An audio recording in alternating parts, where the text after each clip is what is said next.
Alors, salut tout le monde, ici Astuce Excel. Alors, la dernière fois, nous avons vu comment faire un diagramme de Gantt sur Excel.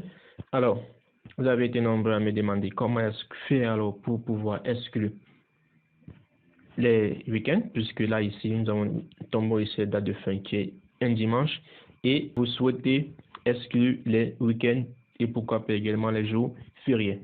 Alors, pour cela, c'est très simple. Alors, si nous ne voulons pas que les week-ends apparaissent ici, qu'est-ce qu'il faut donc faire? C'est tout simple. Il faut tout simplement ici, nous allons modifier ceci et mettre ici, série, ouvrez.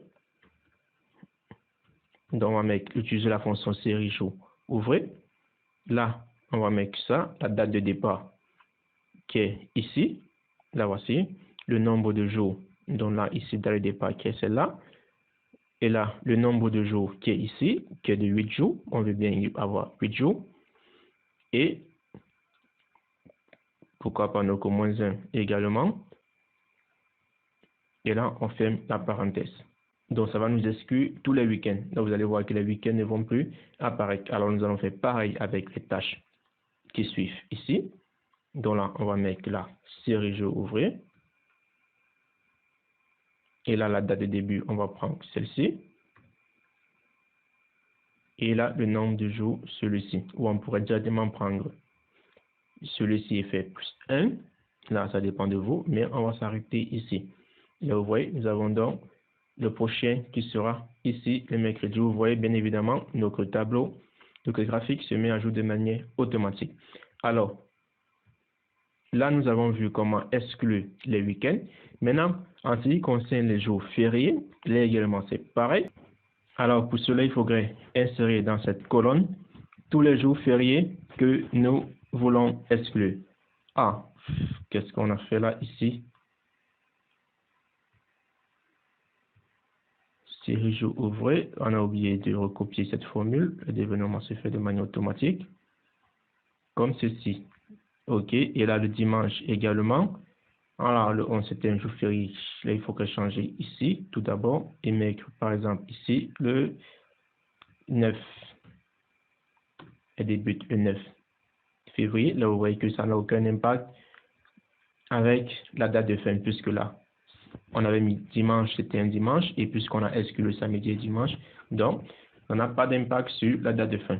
Alors maintenant, pour ce qui concerne les jours fériés, c'est simple, il faudrait donc, comme je l'ai dit, insérer dans une autre colonne. Ailleurs, ça dépend absolument de vous, les différents jours fériés que nous voulons exclure. Ici, nous sommes en février, et si on met des jours fériés en février et en mars, et pourquoi pas aussi en avril, là c'est juste pour que vous voyez, donc nous allons inventer quelques dates. Par exemple le 15 février, 2018, nous voulons également exclure le 20 février 2018. En mars, nous allons exclure le 12 mars. Nous allons exclure le 12 mars 2018. Aussi le 19 mars 2018. Et aussi en avril, mettons le 3 avril 04 2018. Vous allez peut-être me dire, est-ce qu'on doit le mettre en désordre par ligne? Non, ne vous inquiétez pas. Vous n'êtes pas obligé de mettre cela dans une seule colonne ou bien ça ne doit pas respecter la ligne. Il suffit tout simplement d'avoir une plage où nous avons nos différents jours fériés. Alors, vérifions que ces jours fériés sont bien et belles en semaine. Alors là, on va aller dans Accueil. Là, on va mettre des dates longues. OK.